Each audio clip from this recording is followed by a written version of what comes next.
Bonjour à tous et merci de nous suivre pour ce flash d'information. Un conseil des ministres aura lieu ce mercredi 4 mai 2022 au Palais présidentiel. Conseil des ministres qui sera présidé par le chef de l'État, Alassane Ouattara. Nous y reviendrons certainement à l'édition de 20h. Ce qu'il faut également savoir, c'est que le vice-président de la République, son Excellence Konetiemoko Meïlet, a rendu une visite de courtoisie. C'était hier mardi 3 mai 2022 au président de la République de Guinée-Bissau, son Excellence Umaru Embalo Sissoko. Nous y reviendrons également dans notre édition de 13h. L'édition 2022 de la Journée mondiale de la liberté de la presse a été célébrée par les journalistes ivoiriens autour du thème « Le journalisme sous l'emprise du numérique ». Les médias en Côte d'Ivoire, justement, utilisent en effet de plus en plus le support numérique comme canal de diffusion et la réglementation s'impose. La traditionnelle marche dans le cadre de cette célébration a eu lieu et elle est partie donc depuis le siège de la RTI à Cocody, comme vous pouvez le voir sur ces images. Notons qu'à l'échelle mondiale, le tableau de la presse est sombre. 23 journalistes ont été tués, 478 autres sont détenus en prison, selon Reporters sans frontières. Ce qu'il faut également savoir, c'est que la phase pilote de la veille stratégique a été lancée. Un outil technologique dont le déploiement vise à traduire en acte et en fait le scénario de développement socio-économique de la Côte d'Ivoire, tel que le prévoient les résultats de l'étude prospective à Côte d'Ivoire 2040. Mahama Traoré nous en parle.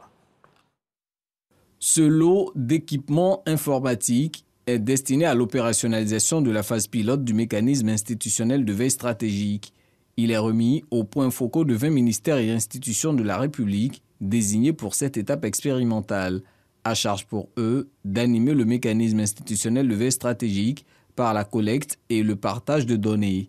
La mise en œuvre de ce puissant outil destiné à fournir aux gouvernants des informations objectives et utiles à la prise de décision s'appuie sur une architecture de solutions techniques qui comprend une plateforme informatique centrale logée au Bureau national de la prospérité et de la veille stratégique et reliée à un réseau de cellules de veille sectorielles hébergées par les ministères et structures étatiques et non étatiques et les cellules locales en région.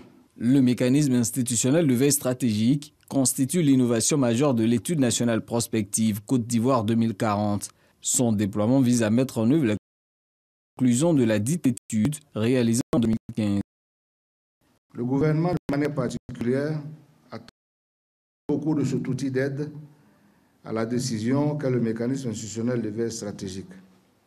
Il est donc important de préciser que cette phase pilote fera l'objet d'une évaluation afin de tirer les meilleures leçons en vue d'un déploiement du dispositif sur toute l'étendue du territoire national. Ce qui est prévu pour fin 2022. Avant cette remise de matériel informatique, les points focaux ont eu droit à une série de formations sur l'animation du mécanisme institutionnel de veille stratégique. Et dans l'actualité internationale, une réunion informelle du Conseil de sécurité de l'ONU s'est tenue sur le Mali. Elle s'est déroulée à l'ONU hier mardi 3 mai 2022. Notons que la Russie en avait fait la demande pour que soit évoquée la plainte du Mali à l'égard des violations supposées de son espace aérien par la France dans l'affaire des images du charnier prises par des drones français. Les échanges ont été plutôt vifs. Et puis en Somalie, les islamistes Shebab ont procédé hier mardi à une attaque contre une base de la force de l'Union africaine en Somalie, l'ATMIS. Le groupe armé a visé au petit matin une base tenue par des soldats burundais à El Baraf, localité située à environ 150 km au nord-est de la capitale Mogadiscio. Si les extrémistes affirment avoir tué des dizaines de soldats, ces informations sont impossibles à vérifier pour l'instant. Et puis on termine ce tour de l'actualité internationale avec cette information concernant bien sûr la crise qui oppose l'Ukraine à la Russie au 70e jour de l'invasion russe en Ukraine.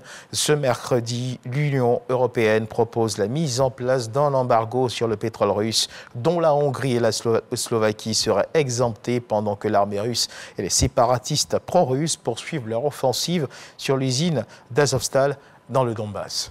Voilà qui marque la fin de ce flash d'information. Merci de nous avoir suivis. Je vous retrouve à 13h pour le journal.